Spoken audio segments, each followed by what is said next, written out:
My sister and her husband were sent to prison at the start of this year, and sadly won't be released for a few years. That left me to look after their 15-year-old daughter Amy. I was perfectly happy to do this, but as most of their wealth was seized for being ill-gotten, it's meant that I've been having to care for her out of my own pocket. Once again, this doesn't bother me, but it's meant massive life changes for the kid. Firstly, they sent her to a private school. I can't afford anywhere near those fees, so I had to transfer her to a local school. She was upset at this at first, but she quickly made friends and is excelling academically, so this isn't a huge problem. She's been off school for the last few months anyway due to the situation. A bigger problem is clothing. Like my sister Amy loves fashion and designer stuff. She's still got a lot of stuff that her parents got her, but she's always on the lookout for new clothes. Unfortunately, I can't afford anywhere near the sort of stuff she likes. And I also have 2 children of my own whose clothing I have to pay for. I have told my sister this, but she insists I should make allowances because her daughter is going through a tough time. Amy also really doesn't get along with my daughter Hannah, who is 11. She bullies her, calls her stupid and ugly, tells her none of her friends really like her, etc. She has made her cry on many occasions and often continues to taunt Hannah while she cries. Yesterday I caught Amy trying to buy a dress costing over $1,000 with my card. I was fuming and had a long conversation with her. She cried and sobbed that she just wanted one nice thing. My sister called from the prison, and Amy cried over the phone that she hates here and I treat her unfairly. I spoke to my sister afterwards and she begged me to go easy on her daughter because she's still adjusting. I put food on this kid's plate. I buy her whatever clothes I can afford, even if they aren't to her taste. I take her to visit her parents as much as possible. They're held in different facilities. And I do all of that on top of working and looking after my own children. I told my sister that I was willing to look after her daughter for as long as she needs. But if anything like the card incident happens again, or if she continues to pick on my daughter, there will be serious consequences for her. My sister wanted to argue, but they get limited time on the prison phone. I think what I'm doing is right. I get that the kid is going through a tough time, and I'm doing everything I can to be there for her. But I can't just tolerate bad behavior or bullying, and I can't afford to pay for her expensive clothing. The fact that she's struggling to deal with what happened to her parents doesn't change that. My girlfriend and I have been together for about a year. Most everything is great except one thing. If I tell her I'm sick / not feeling well / hurt, she refuses to believe me. If I have a cold, she tells me I'm faking it until it goes away and then says, "See, you are fine." I'm rarely sick, so it's never been a major issue. But she has zero sympathy when I'm sick. She grew up with hypochondriac parents who were always sick with something, often self-diagnosing themselves with fatal maladies. She has limited contact with them, and the time I met them, I was told by them that they didn't have long left to live. I get it, growing up in that household must have been awful. But what happened on Sunday just sent me over the edge. Girlfriend and my sister wanted to check out this event and we were all supposed to go. I woke up with excruciating back pain and could barely breathe. Girlfriend got so mad at me for ruining this that she wouldn't speak to me. As she was about to leave, I asked her not to leave because I thought something was wrong. She said no and left. I threw up in my bed and eventually called my parents. I was too embarrassed to call 911. And my mother and brother hauled me to the hospital. I was whisked back, and after 20 minutes I was diagnosed with kidney stones. Fentanyl and gravel, and I had a CT scan and then went for a procedure to bust the kidney stones. 5 hours later and I was laying on my parents' sofa in a haze. I have never, and hope to never, feel pain like that again in my life. I was sure I was going to die. The attending in the told me it's worse than childbirth and that they've had it before, too. I didn't text my girlfriend throughout because I really didn't have the strength or foresight. I was drugged up and uncomfortable. My sister found out that I had been in the emergency room, and soon after my girlfriend called me. She was pissed off I didn't call her. Then I reminded her that I begged her not to leave as I thought something was wrong. She got quiet and eked out an apology. I got furious and said something rather nasty things, unsavory things. In fairness, I was on dope, still sore, peeing blood and felt like someone had punched me in the gut. Standing was incredibly painful. I needed to take 2 days off of work and school. I rested in bed, and the only thing you can think is the person who should have been there didn't even believe me. She's texted me this week a formal apology and wants one in return for saying nasty things to her. I've been avoiding her texts / calls.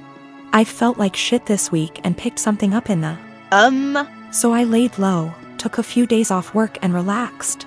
She wants to meet tonight and talk about everything, but I'm still so mad I don't know if I should hold off seeing her. Is this as big a transgression as I feel like it is? Am I blowing this out of proportion because I felt so shitty? I just am so annoyed and angry. Girlfriend didn't believe me something was wrong, and I wound up in the with kidney stones and needed a procedure. She was mad that I didn't call her. I was too doped up, and then when I blew up at her she felt bad. I'm still mad at her. I have waited tables for the last 3 years. During my shift last night, a group of 4 women in their late 20s came in. They were a pleasure to have as customers. They ordered 4 of our house cocktails to start with and then went over the menu for their entrees. Then I was on my way back to their booth with the drinks on a tray. I walked by the backside and overheard one of them talking about how she was 14 weeks along. When I rounded back, they were talking about the same topic, and it was clear to me that she was pregnant. I figured her having 1 drink wasn't a big deal. They ordered their entrees and I went off to handle other tables. About 5 minutes later, they called me over again and asked for another round. At this point I started getting concerned, but I took the order and cheerfully said I'd be right back. This time, I went to the bartender and asked him to make one of them a virgin cocktail. He was confused, but since he's a good friend of mine, I told him to just trust me. A few cocktails later, her strictly virgin, they started getting rowdy, and Mrs. Pregnant Woman was also getting into it. I figured that since she didn't notice, things were okay. The problem came when I took them their check, and they asked to split the bill at the register. When Mrs. Pregnant Woman got to the counter, I saw her cocktails were marked with virgin. My bartender had edited each in the system for inventory. It was too late for me to edit them back, so I just had her pay, hoping that she wouldn't look at the receipt. They all thanked me and left, leaving a generous tip in the process. They were talking in the parking lot for the next short while, presumably waiting for an Uber. Several minutes later, Mrs. Pregnant Woman came back and asked what virgin on the receipt meant. I fessed up that it meant non-alcoholic. She blank stared me for a few seconds and then asked if she had ordered a non-alcoholic cocktail. I said no, but told her that I assumed she wanted one seeing as she was pregnant. It was a lame lie and I'll admit it, but she looked me in the eye and asked me to return her part of the tip. I did so. Then she talked to my manager. My manager took me into her office and literally shrieked at me until hoarse. I stood my ground and told her that I'm not going to be responsible for FAS. She told me that she was taking me off the calendar until she decided what to do with me. She also informed me that I could get the restaurant in serious trouble for discrimination. And upon examination of my state's laws, she is correct. But when I talked to my mother and father about it tonight, they told me that they understood my position. The entire staff at the restaurant is against me, and I think that I'm going to call in and tell my manager that I quit. But I still feel in the right here. Me and my wife, Jessie, had our daughter 2 years ago. Jessie is a smoker. She doesn't smoke a lot, but she consumes 2/3 a day. She wanted to be the one who got pregnant, and I told her that she couldn't smoke at any point in the pregnancy, and only after our baby stopped breastfeeding, she could start consuming again. She agreed. I'm against smoking. I don't smoke, but it doesn't bother me that much other people smoke, and to my delight, Jessie was never a person who smelled like cigarettes despite being a smoker. The reason I'm against it's that my father died of lung cancer, and guess what? He smoked. When our daughter was born, I managed to stay at home for 1 year and 3 months, because it hit the pandemic and home office. So we could both take care of it. Jessie also took advantage of the home office, same company, I'm in a higher position. When our company asked for employees to come back from the home office, we decided that we didn't want to put her in childcare yet, and we decided together that I would come back, and she would quit to stay at home all the time. Currently, we have a fair division of tasks at home. When I get home from work, I take care of our daughter so she can rest, and 2 days a week, part-time, I work at home so as not to overload. I know she stays overwhelmed, but I try to help. Recently, our daughter weaned and Jessie came to talk to me that she wanted to finally start smoking again. I said that I wouldn't pay for them, but I pay for everything. I even proposed to rearrange my schedule in case she wanted to do some freelancer. She's also a designer. But I wouldn't give her the money. Cigarettes are my limit. She was annoyed, saying that we agreed on her being somm and that I would provide financially for the family, including her expenses, and I am going behind our agreed. I never paid back / would pay for a cigarette of hers, and she has known this for years. She's still mad at me, saying I'm using being the breadwinner to not let her smoke and forcing her to look for another way to earn money to buy something she wants. I don't know if I'm wrong, but cigarettes are a choice and a bad addiction. I don't feel comfortable paying for it. Given my family history, I always made it very clear that I would never pay for a cigarette.